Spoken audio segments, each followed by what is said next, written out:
రోగి, యెహోవా మనకు కాపరి. యెషయాలు 48:35 యెహోవా క్షమ, యెహోవా మన స్థలము. క్లుప్తమైన విధానంలో దేవుడు 6 రోజుల్లో పూర్తి చేశాడు. 7వ రోజు దేవుడు తాను చేసిన పని అంతటి నుండి విశ్రాంతి తీసుకున్నాడు. క్రీస్తు పూర్వం 4000 సంవత్సరాల క్రితం దేవుడు ఆదాము ఒకరిని సృష్టించినాడు. ఆదాము ఒకరు ఇద్దరు కుమారులు, కయీను, హెబెలు. కయీను హెబెలు మీద అసూయతోటి హెబెలును చంపేశాడు. అప్పుడు దేవునికి కయీను మీద చాలా కోపం వచ్చింది. కయీనును శపించాడు. హెబెలుకు ప్రతిగా దేవుడు షేతను మరొక కుమారుని ఆదాముకు ఇచ్చాడు. షేతు ద్వారా నోవహు వచ్చాడు. నోవహు కాలం క్రీస్తు పూర్వం 3000 సంవత్సరాలు. నోవహుకు 3 సంతానం, షేము, హాము, యాపెతు. దేవుడు పైనుండి చూసినప్పుడు భూమి దేవునికి విరుద్ధంగా పాపం చేయొచ్చు అన్నాడు. దేవుడు చూసినప్పుడు నోవహు కుటుంబం మాత్రం నీతిగా నిజాయితీగా జీవిస్తున్నది. అప్పుడు దేవుడు నోవహుతో ఇలా చెప్పాడు, నేను ఈ లోకంలో నాశనం చేయబోతున్నాను కాబట్టి మీరు ఒక ఓడను నిర్మించి అందులో ప్రవేశించుడి. అప్పుడు నేను మిమ్మల్ని కాపాడుతాను. కానీ భూలోకంలో నాకు ఎవరైతే విరోధంగా జీవించారో వారందరినీ నేను చంపివేయబోతున్నానని చెప్పాక నోవహు అతని కుటుంబము ఓడను సృష్టించి అందులో ప్రవేశించి మరణము తప్పించుకునేది. నోవహుకు 3 కుమారులు, షేము, హాము, యాపెతు. షేము కుమారుడు లెమెకు, లెమెకు యొక్క కుమారుడు తేరహు, తేరహు కుమారుడు అబ్రహాము. అబ్రహాముకు దేవుడు వాగ్దానం చేశాడు, నేను ఈ సంతానానికి గొప్ప రాజ్యంగా జనంగా చేస్తాను. అబ్రహాము కుమారుడు ఇస్సాకు, ఇస్సాకు కుమారుడు యాకోబు. యాకోబుకు 12 మంది సంతానం. ఆ 12 మందిలో ఒకరు యోసేపు. యోసేపును తన అన్నలు మోసం చేసి ఐగుప్తు ప్రజలకు అమ్మివేసింది. ఐగుప్తు ప్రజలకు యోసేపు ఎంత బానిసగా జీవించినప్పటికీ దేవుని కృప ద్వారా దేవునికి ఎంత మంచిగా నమ్మకంగా జీవించాడు అంటే దేవుని కృపను బట్టి అదే ఐగుప్తు దేశానికి ప్రధానిగా చేశాడు. ఆ కాలంలో కరువు సంభవించింది. అప్పుడు యాకోబు తన కుమారులతో, మీరు ఐగుప్తు దేశంలోకి వెళ్ళి రూపాయలు ఇచ్చి ఆహారం తీసుకుంటామని చెప్పారు. అప్పుడు వారు ఐగుప్తు దేశంలోకి వచ్చింది.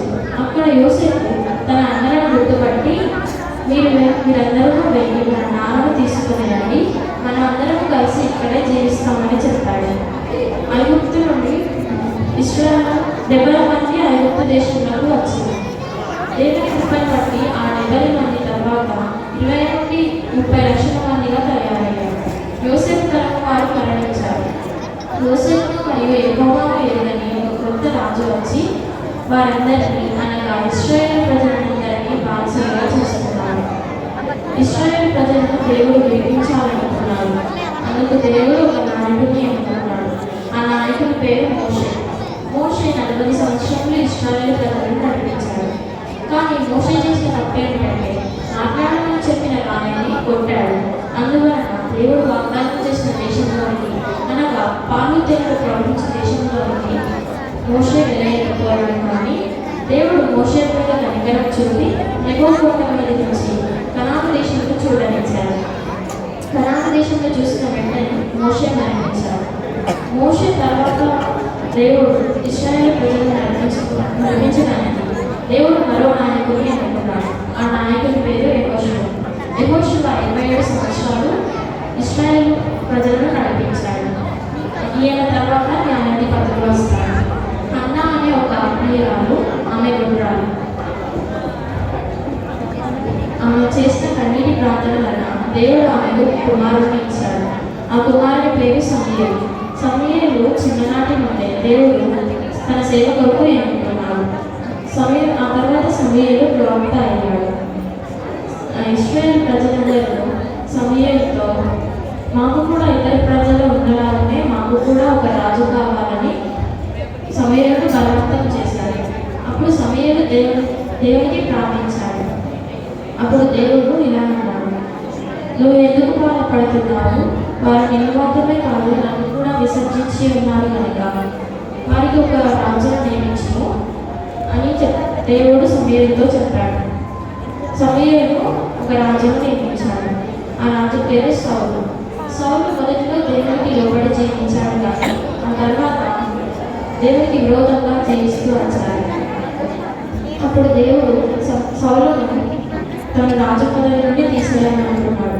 ఎందుకంటే దేవుడు ఏర్పరచుకున్న దావీదును చంపాలని అనుకున్నాడు. కాబట్టి అతన్ని దేవుడు ఎంత తీవ్రచ్చినాడంటే తనకు తానే చంపుకునేంతగా తీవ్రచ్చినాడు. సౌలు తర్వాత వచ్చిన రాజు దావీదు. దావీదు కాలం క్రీస్తు పూర్వం 1000 సంవత్సరాలు. ఇశ్రాయేలు దేశం మరియు యూదా దేశం రెండు కలుసుకున్నాయి. కానీ దావీదు కుమారుడైన సొలొమోను చేసిన పాపమును బట్టి, అతను చేసుకున్న పెళ్లిని బట్టి తిరిగి ఆ రెండు దేశాలు విడిపోయాయి. ఆ రెండు దేశాలు విడిపోయాక ఇశ్రాయేలు ప్రజలను పాలించిన 19 మంది రాజులు 210 సంవత్సరాలు, మరియు యూదా దేశంలో పాలించింది 19 మంది 20 మంది రాజులు 345 సంవత్సరాలు. అయితే ఆ 20 మంది రాజుల్లో 8 మంది రాజులు మంచి పరిపాలన ఇవ్వగలిగారు. కానీ ఇశ్రాయేలు పరిపాలించిన 20 మంది రాజుల్లో ఏ ఒక్కరు కూడా మంచి పరిపాలన ఇవ్వలేకపోయారు. ఇశ్రాయేలు దేశం చేసిన పాపమును బట్టి దేశము అష్షూరు రాజు నుండి కొనుక్కోబడింది. మరియు యూదా దేశం చేసిన పాపమును బట్టి దేశము బబులోను రాజ్యములకు కొనుక్కోబడింది. బబులోను రాజ్యంలో పరిపాలించిన రాజులు కూడా వారికి మంచి పరిపాలన ఇవ్వలేకపోయినట్లుగా బబులోను రాజ్యము పారసిక దేశములకు కొనుక్కోబడింది. పారసిక రాజ్యంలో పాలించింది 4 రాజులు: కోరేషు, దర్యావేషు, అశ్వేరోషు మరియు అర్తహషస్త. కోరేషు రాజుగా ఉన్నప్పుడు జెరుబ్బాబెలు నాయకునిగా, జెకర్యా, హత్తయి ప్రవక్తలుగా ఉన్నారు. దర్యావేషు రాజుగా ఉన్నప్పుడు ఎజ్రా ప్రవక్తగా ఉన్నాడు. అశ్వేరోషు రాజుగా ఉన్నప్పుడు తన భార్య అయిన ఎస్తేరు, అలాగే ఎస్తేరు కుమారుడైన అర్తహషస్త రాజుగా ఉన్నప్పుడు నెహెమియా పాలనగా ఉన్నాడు. అలెగ్జాండరు పారసిక దేశంలో పైన విజయము పొందుతున్నాడు. అలెగ్జాండర్ను ఎవరు ఓడించలేదు అన్నారు. అందుకే ఇక్కడ అలెగ్జాండర్ గురించి చెప్పవలసి వచ్చింది. అలెగ్జాండరు ఏ దేశం పైన విజయం పొందుతున్నాడు అంటే పారసిక రాజ్యం. పారసిక రాజ్యము ఏ దేశం పైన విజయం పొందుతుంది అంటే బబులోను రాజ్యము. బబులోను రాజ్యము యూదా రాజ్యము అలా అంటే అష్షూరు రాజ్యము, ఇశ్రాయేలు రాజ్యము, ఈ రెండు దేశాలు మరియు రాజ్యాలు ఎవరి వల్ల విడిపోయాయి అంటే సొలొమోను వల్ల. సొలొమోను యొక్క తండ్రి పేరు ఏమిటంటే దావీదు రాజు. దావీదు రాజును చంపాలని చూసింది ఎవరంటే సౌలు రాజు. సౌలును రాజుగా అభిషేకించింది ఎవరంటే సమూయేలు ప్రవక్త. సమూయేలు ప్రవక్త యొక్క తల్లి ఎవరంటే హన్నా అనే ఆత్మీయురాలు. ఇశ్రాయేలు ప్రజలను నడిపించింది ఎవరంటే యెహోషువ 27 సంవత్సరాలు మరియు మోషే 40 సంవత్సరాలు.